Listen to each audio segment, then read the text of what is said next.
बिल्कुल सरकार की चाल है, भाजपा की चाल है। तो कहीं ना कहीं बहुत पढ़े लिखे लोग हैं बिहार के अंदर, बहुत समझदार लोग हैं, वो उनके हाथ में अगर सत्ता आ जाएगा तो बिहार का विकास होगा, बिहार का डेवलप होगा, बिहार में रोजगार बढ़ने का काम होगा। ये होना चाहिए बिल्कुल। अभियान चल रहा है, सबसे बढ़िया वोटर लिस्ट चेक हो रही है, नए वोट कितने बने हैं, पुराने कितने हैं, कितने मरे, कितने खपे, फर्जी वोट ना पड़े। जो विपक्ष और ये सब चालूबाज नेता ये सवाल उठाते हैं, पहले उनको अपने घरेबान में झांकना चाहिए। बिल्कुल सरकार बिल्कुल सही कर रहा है। आदमी अगर मर गया है उसके बाद वोटर लिस्ट चालू है, उसके नाम पर वोट दिया जाता है तो फर्जीवाड़ा ही माना जाएगा ना उसको।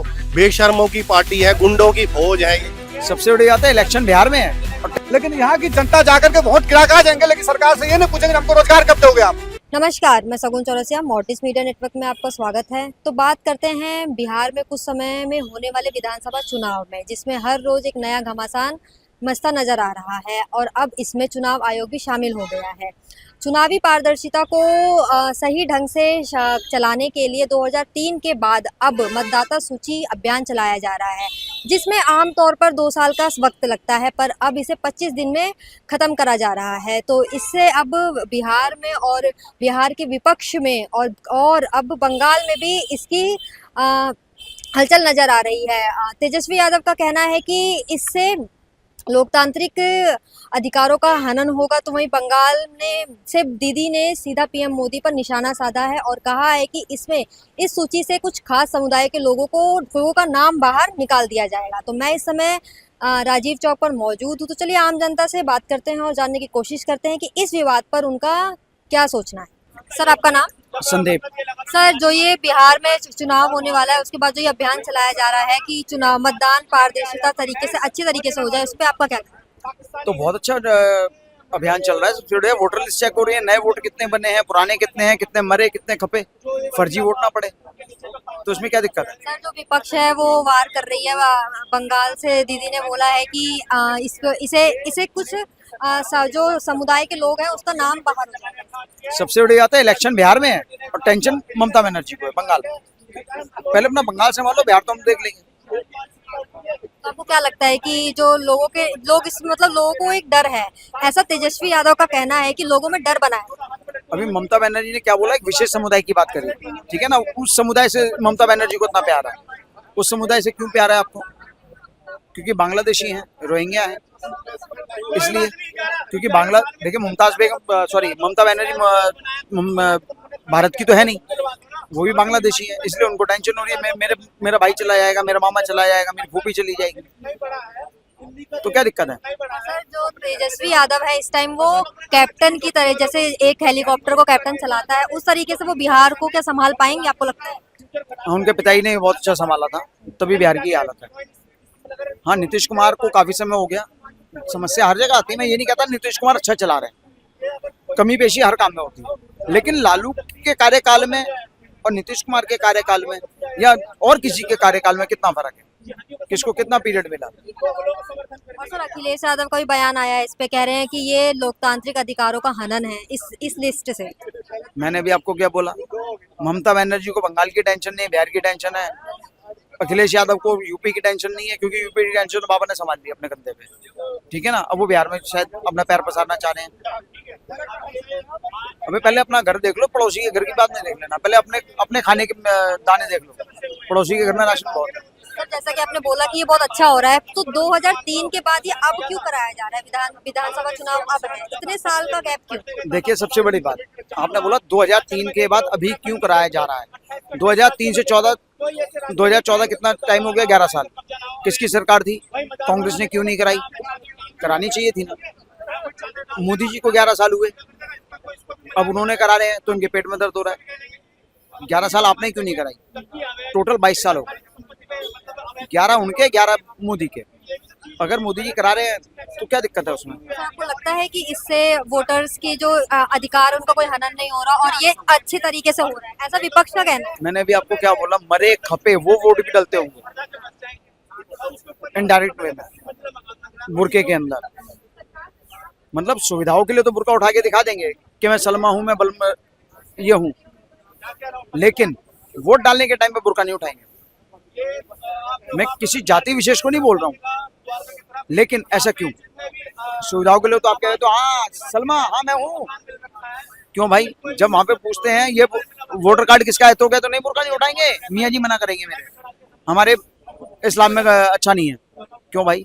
मतलब मांगने के लिए सुविधाओं के लिए तो बुर्का उठा सकते हो, लेकिन वोट डालने के लिए बुर्का नहीं उठा सकते, अपनी सच्चाई नहीं बता सकते आप। ऐसा क्यों? सर इस मामले पर ना आप चुनाव आयोग पर भी सवाल खड़े हो रहे हैं कि वो एक सरकार की तरफ झुकती हुई नजर आ रही है, तो अब सबकी निगाहें चुनाव आयोग पे, तो आपको लगता है चुनाव आयोग अपना काम ढंग से करे? बहुत बढ़िया कर रही है चुनाव। एक चीज बताइए, अगर वो एक तरफ झुक रही है, दूसरी तरफ झुक रही है, पहली बात तो एक ही तरफ झुकती थी, तभी तो 65 साल राज किया कांग्रेस ने, या आज की विपक्षी सरकार ने, जो आज विपक्ष में बैठे हैं तत्काल की सरकारें, उन्होंने तभी तो 65 साल राज किया, क्योंकि इलेक्शन कमीशन उस टाइम में एक ही साइड था, बैलेट पेपर से वोट डलता था, पता नहीं कितने बैलेट बॉक्स गायब हो गए, ठप्पे मारे, चलो मेरा वोट बैंक तैयार हो गया, तो इससे क्या दिक्कत है? अच्छी बात है। शुक्रिया सर। जो बिहार में चुनाव होने वाला है उस पर जो ये अभियान चलाया जा रहा है कि कौन से वोटर्स बढ़े हैं, कितने क्या हुआ है, इस पर आपका क्या कहना है? ये सही हो रहा है? बिल्कुल, सरकार बिल्कुल सही कर रहा है। आदमी अगर मर गया है उसके बाद वोटर लिस्ट चालू है, उसके नाम पर वोट दिया जाता है तो फर्जीवाड़ा ही माना जाएगा ना उसको। अगर आपके पास 2-2-3-3 वोटर आईडी है, उसके वोटर आईडी 2-2-3 बार वोटिंग करते हो, तो ये भी सरकार के नियम से भाई कानून कार्रवाई होना चाहिए इसके ऊपर। बिल्कुल, अगर आदमी मर गया तो वोटर कार्ड वहीं से खत्म हो जाता है, आप वोट देने लायक नहीं बच सकते तो अगर आपके नाम नहीं है तो कहीं ना कहीं बिल्कुल सरकार सही कदम उठाया। आपने दिल्ली में देखे कई लाख फर्जी वोटर पाया गया था, यही हाल बिहार में भी कई लाख फर्जी वोटर है वहाँ पे। तो जो हमारा बिहार का नेता जो भी है, जीतने के चक्कर में कई फर्जी वोटर बना करके वोटरों के अपने उसमें अभी देखना बिहार से लागू हो जाएगा। दिल्ली से चलो बस में भर के किराया तक देंगे, यहाँ के लोग, वहाँ की सांसद विधायक किराया तक देंगे, जाओ हमको वोट दो, दारू देंगे, किराया देंगे, रहने की व्यवस्था करके देंगे, यहाँ से लोग ले जाएंगे। लेकिन यहाँ की जनता जाकर के वोट गिरा कर आ जाएंगे, लेकिन सरकार से ये नहीं पूछेंगे हमको रोजगार कब दोगे आप। वहां से वोट गिरा कर आएंगे, फिर दिल्ली में रोजगार ढूंढेंगे, लेकिन वोट देने जाएंगे बिहार की सरकार से नहीं पूछेंगे हमारा रोजगार कहाँ है, हमारा विकास कहाँ है, हमारा शिक्षा कहाँ है, हमारा सुविधा कहाँ है, ये हमारे कोई पूछने वाला नहीं है। लेकिन आप वोट दे दो, वहाँ पे बटन दबा कर बिहार दिल्ली में नौकरी ढूंढने चला आओ, तो कहीं ना कहीं ये हमारे हिसाब से जो हम अगर वोट देने जाएंगे तो हम सरकार से सवाल करेंगे, तो हमको रोजगार देने का काम वहाँ पे करें, चाहे शिक्षा हो, चाहे स्वास्थ्य हो, जो भी चीज है, हर चीज को डेवलप करने के लिए बिहार को आगे बढ़ाने का काम करना चाहिए। बिल्कुल सर, इस पे विपक्ष के सभी नेता, अखिलेश यादव हो चाहे तेजस्वी यादव या बंगाल से दीदी हो, उनका आरोप लगाया जा रहा है कि इससे एक विशेष समुदाय के लोगों का नाम हटा दिया जाएगा, लोगों में डर का माहौल बनाया जा रहा है इस प्रक्रिया से। कोई डरे नहीं, देखो कोई जनता डरता नहीं, नेता डरे हुए होंगे। जो आदमी अगर फर्जीवाड़ा से वोटिंग जीतने के काम करेंगे, जब काउंटिंग कचहरी करते थे, चाहे बूथ कचहरी करते थे, वो आदमी डरे हुए हैं। और जनता बिल्कुल नहीं डरे हुए, जनता बेधक होकर के अपना विकास के नाम पर वोट देने का काम करेंगे। जिस चीज हमारा देश बिहार का विकास हो, चाहे रोजगार की बात हो, डेवलप हो, इंडस्ट्री लगे, मतलब आगे बढ़ने का काम होना चाहिए बिहार के अंदर। क्योंकि बिहार के लोग प्लान करके चाहे दिल्ली में जाकर जॉब कर रहे हैं, चाहे बम्बई में जाकर जॉब कर रहे हैं, चाहे हरियाणा में जाकर जॉब कर रहे हैं, आज उसके साथ कितना जाति होते हैं। अगर हमको मान लो जॉब अगर हमको बिहार में मिल जाएगा तो हमारे लिए कितना बढ़िया होगा, बेहतर आने वाला से। इसलिए कहेंगे सरकार से, तो बिहार के जो लोग प्लान कर रोकना चाहिए, अब बिहार में डेवलप करे, इंडस्ट्री लगाए, रोजगार देने का काम करे बिहार में। सर, जैसा कि अब चुनाव आने वाले, तो आप वहाँ पे किसकी सरकार बनते हुए देखते हैं, नजर आ? तो सरकार जो बात है, जो 2005 में जो नीतीश कुमार आया था, बिहार में काम किया है, डेवलप किया है, रोजगार के बात किया है, शिक्षा की बात किया है, सुरक्षा की बात किया है, स्वास्थ्य की बात करने का काम अगर कोई किया है तो नीतीश कुमार किया है। सर, फिर भी तो पलायन रुके नहीं है। बिल्कुल नहीं रुके। अभी मैं क्या करूँ, इंडस्ट्री नहीं लगा बिहार में, क्योंकि अभी भी थोड़ा गुंडागर्दी बिहार में चालू है। हमने बिल्कुल ये नहीं करा बीजेपी है, अच्छा नीतीश कुमार है, बिल्कुल वहाँ पे वो क्राइम खत्म हो गया। क्राइम अभी भी है लेकिन बहुत कम है, 25% क्राइम अभी भी है। हम ये नहीं करें बिल्कुल क्राइम खत्म कर दे बीजेपी आकर के। जब तक क्राइम खत्म नहीं होगा तभी तक कोई भी इन्वेस्टर जाकर बिहार में इन्वेस्ट नहीं करेंगे, कोई भी कॉर्पोरेटर जाकर बिहार में कॉर्पोरेट नहीं करेंगे। अगर बिहार में कॉर्पोरेट नहीं करेंगे, इंडस्ट्री नहीं लगाएंगे तो हमको रोजगार कहाँ से मिलेगा, कहाँ से मिलेगा? लेकिन बिहार के जनता यहाँ से दिल्ली से जाएंगे, बिहार में वोट दे देंगे, अच्छा आ जाएंगे दिल्ली में वो कपड़ा सीने का काम करने के लिए, लेकिन अपनी सरकार से ये नहीं पूछेंगे हमारे रोजगार कहाँ है, विकास कहाँ है, डेवलप कहाँ है, हमारे शिक्षा कहाँ है, हमारे बिहार को ना आगे बढ़े, ये कोई नहीं पूछने का सवाल करता है। सर, इस समय बिहार में तेजस्वी यादव सबसे बड़ा नाम सामने आ रहा है, तो आप तेजस्वी यादव को? देखिए पत्रकार मोदी, तेजस्वी यादव कोई बिहार के बपोती नहीं है, तेजस्वी यादव ही बिहार को चलाएंगे। और भी बहुत तेजस्वी यादव जैसे बहुत पढ़े लिखे लोग हैं, उनको मौका देना चाहिए। बिहार चलाने की जोड़ी नहीं, लालू के बेटे हैं तो बिहार को ही चलाएंगे। और भी लोग हैं, प्रशांत किशोर है, ये चिराग पासवान है, इसके बाद भी बड़े बड़े लोग पढ़े लिखे हैं। ये लालू प्रसाद के बेटा नमी फैल है, अब वो क्या बिहार के चलाएंगे? उसको सही से बोला, आप 10 मिनट गांधी जी के उस घटना के ऊपर भाषण करवा के दिखा दो, पता चल जाएगा क्या उसकी पढ़ाई है, क्या क्वालिफिकेशन उसकी। तो कहीं ना कहीं बहुत पढ़े लिखे लोग हैं बिहार के अंदर, बहुत समझदार लोग हैं, वो उनके हाथ में सत्ता आ जाएगा तो बिहार का विकास होगा, बिहार का डेवलप होगा, बिहार में रोजगार बढ़ने का काम होगा। ये होना चाहिए। बिल्कुल, शुक्रिया सर। चाल ही गलत है उनकी। सर आपका नाम? मेरा नाम समर्थ है। सर जैसा कि बिहार में विधानसभा चुनाव है और अब वहाँ पे बीजेपी द्वारा चुनाव अभियान चलाया जा रहा है कि 2003 के बाद से कितने वोटर्स उसमें ऐड हुए हैं क्या है, पर विपक्ष का ये कहना है कि 2003 के बाद अब क्यों कराया जा रहा है और इसमें 2 साल का समय लगता है जो कि अभी 25 दिन में खत्म करवा रहे हैं, तो इसमें क्या कोई सरकार की कोई चाल है या इसे सच में निष्पक्ष तरीके से कराया जा रहा है? बिल्कुल सरकार की चाल है, भाजपा की चाल है। भाजपा की ये चाल है कि देश को पहली बड़ी इकॉनमी कैसे बनाया जाए। नरेंद्र मोदी जी की, योगी जी की चाल है कि कैसे भारत विश्व गुरु बने। भाजपा की ये चाल है कि दिन ब दिन भारत कैसे तरक्की करे। भाजपा की ये चाल है कि सड़क, पानी, बिजली, हम राशन हम कैसे भारत को दें। भाजपा की ये चाल है कि हम भारत के दुश्मनों को कैसे ठोकें। भाजपा की ये चाल है कि कैसे भारत में विकास हो, बिहार में विकास हो, हर तरफ विकास हो। ये भाजपा की चाल है। अगर उनको ये चाल नजर आती है और ये चालबाजी है, तो हम तो चाहते हैं ऐसी चालबाजियां रोज हो, और सिर्फ बिहार में नहीं, पूरे भारतवर्ष के अंदर। और मुझे ये चालबाज है तो वो चालूबाज है कांग्रेसी। जो विपक्ष और ये सब चालूबाज नेता ये सवाल उठाते हैं, पहले उनको अपने घरेबान में झांकना चाहिए। जब आसमान की तरफ कोई थूकता है ना पत्रकार महोदया, तो वो थूक उसके मुंह पे गिर जाती है। यही कांग्रेस का हाल है, यही इनका विपक्ष का हाल है। बेशर्मों की पार्टी है, गुंडों की फौज है ये कांग्रेस। मुझे समझ नहीं आता, आप पत्रकार लोग कांग्रेस को सर पे चढ़ाए हुए क्यों घूमते रहते हैं? जिसकी लुटिया डूब गई है, जिसका पाप का गड़ा फूट चुका है, उसके बारे में बकवास करने से फायदा क्या है?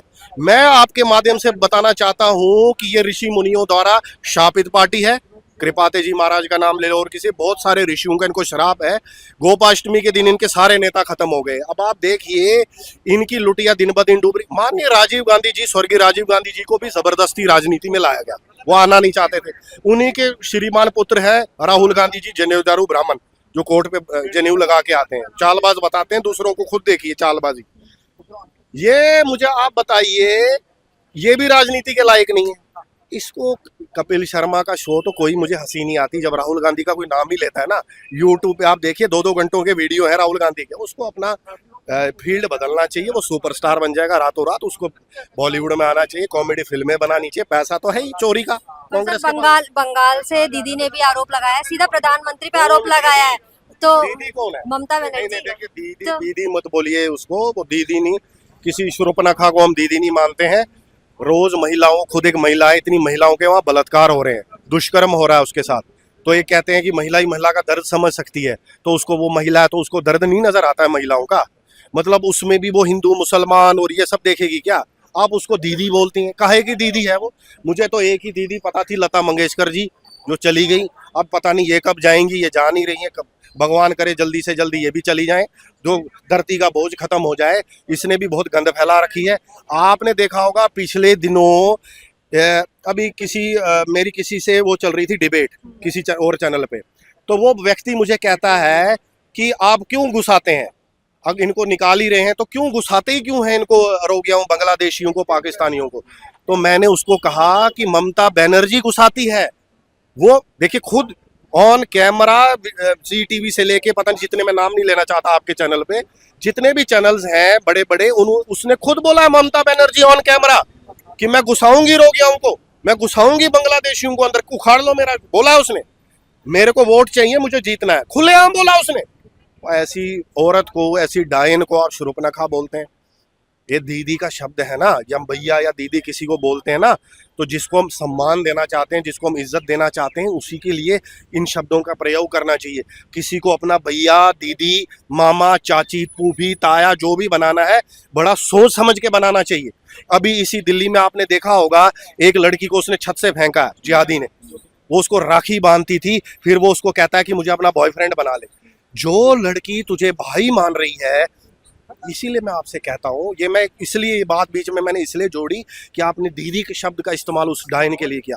बड़ी खतरनाक औरत है। लोग कहते हैं ना कि डायन नहीं होती, हमने डायन को देखा नहीं, तो आपने डायन को देखा नहीं तो ऐसी औरतों को आप देख लें, आपको पता लग जाए कि डायन कैसी होती है, जो खून पीती है लोगों का। तो इसीलिए मैं आपको बता रहा हूँ, ये लोग बड़े खतरनाक लोग हैं। मुझे पता नहीं इनसे हमारा कब छुटकारा होगा। पहले मुगल, फिर लोधी, गजनवी, फिर अंग्रेज, और फिर ये काले अंग्रेज आ गए थे कांग्रेसी, अब इनसे हमारा पीछा छूट गया था, तो ये समाजवादी पार्टी, ये लालू यादव जैसे लोग, ये ममता बनर्जी जैसे लोग, पता नहीं ये ओवैसी जैसे लोग हमारा पीछा कब छोड़ेंगे। 60 से ज्यादा देश हैं इनकी दुनिया में, अरे हमारा एक तो रहने दो, क्यों हमारे पीछे पड़े हो यार, हमने क्या बिगाड़ा है तुम्हारा। तो ये लोग देखिए, ममता बनर्जी, उसका पता नहीं ममता भी नाम है, वो बनर्जी भी नहीं है, मुमताज बानो पता नहीं उसकी माँ मुसलमान थी क्या थी, लोग कहते हैं, मुझे नहीं पता। तो मैं आपके माध्यम से ही बताना चाहता हूँ कि बंगाल में जाने से डर लगता है। मेरा पड़ोसी है बंगाली, नॉर्थ परगना का, तो मैंने उसको कहा यार तुझे मैंने इतने सालों में कभी बंगाल जाते हुए नहीं देखा, कहता मरना है क्या। आप हंस रहे हैं, देखिए ये बड़ा भाई हमारा, नहीं नहीं देखिए वो हंसी तो आएगी। तो मैं कह रहा हूँ कि ये, मैं कहता हूँ कि मैं भी हंस पड़ा था उस समय, तो वो रोने लग गया मेरे सामने। मैंने कहा कि यार रो क्यों रहा है तू, कह रहा है यार मैं अपने घर नहीं जा पाता, मुसलमानों का वहां दबदबा है, पता नहीं मार डालेंगे। जैसा कश्मीर के अंदर हुआ, जैसा ही केरला के अंदर हुआ, जैसे ही बंगाल के अंदर हुआ, जैसे ही यूपी के कैराना में हुआ, आप मुझे बताइए कब तक हिंदू भागता रहेगा। क्या भाजपा भगा रही है हिंदुओं को? कौन भगा रहे हैं? यही समाजवादी पार्टी, यही ये जिसको आप उर्फ दीदी डायन को बोल रहे हैं, यही ओवैसी जैसे लोग, ये बड़े खतरनाक लोग हैं। पता नहीं अगर ये कोई और देश होता तो इनका इलाज अभी तक हो चुका होता। ये मोदी जी को हिटलर बताते हैं।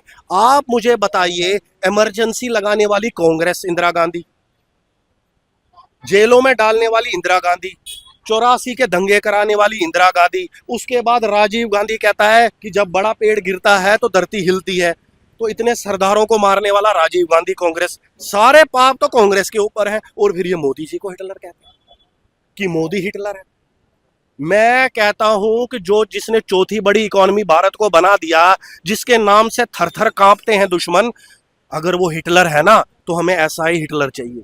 आपको पता है पत्रकार महोदया, इतिहास में जिस भी देश का नेता हिटलर होता है ना, वो देश तरक्की करता है। उसका तो शायद अपना बेड़ा गर्क हो जाता है हिटलर जैसे का, लेकिन देश को वो ताकतवर बना देता है। आज भी जर्मनी का लोहा मानती है दुनिया।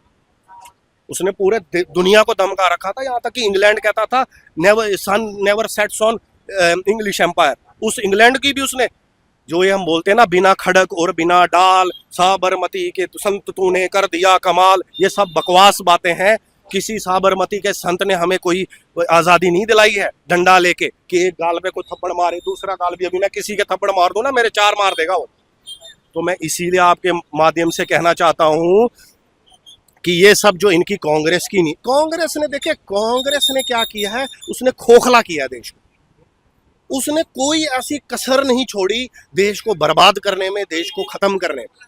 ये कांग्रेस ही आज बोलते हैं कि मोदी बड़ा खतरनाक है, मोदी ऐसा है, मोदी पता नहीं क्या करता है, मोदी किसी को जिंदा नहीं छोड़ता, मोदी किसी को। मुझे आप एक बात बताइए, 26/11 अगर मोदी जी के रूल में हो गया होता, ये तो इन्होंने, पाकिस्तान ने ये कुछ लोगों को मार डाला वहां पहलगाम में, तो मोदी जी ने देख लिया, अभी भी चालू है ऑपरेशन सिंदूर।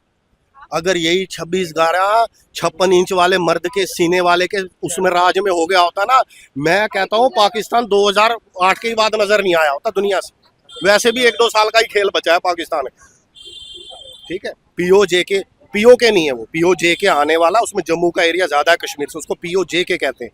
तो पीओजे के अब आने वाला है। ये मोदी जी की हिम्मत है और ये सब अल्लाह ताला की मेहरबानी से हो रहा है। जैसे कि कहा जाता है कि अल्लाह ताला चाहते हैं कि अल्लाह ताला की मर्जी के बिना तो पत्ता भी नहीं हिलता, तो मोदी जी अल्लाह ताला की मर्जी से आए हैं और योगी जी भी अल्लाह ताला की मर्जी से आए हैं, और अल्लाह ताला पाकिस्तान का बहुत अच्छा इलाज करेगा और मोदी जी को राजा बनाए रखेगा। और जब मोदी जी हटेंगे तो अल्लाह ताला योगी जी को बिठा देंगे सिंहासन पर, और बहुत ही अच्छे तरीके से ओवैसी, ममता बानो और सबका इलाज होगा।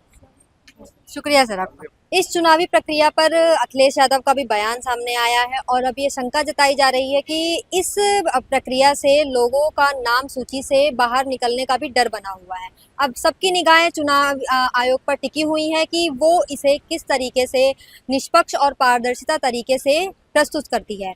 हम इससे जुड़ी सारी अपडेट हम आप तक पहुंचाते रहेंगे। कमेंट कर अपनी राय जरूर बताएं। तब तक के लिए बने रहें मॉडर्निस्ट मीडिया नेटवर्क के साथ।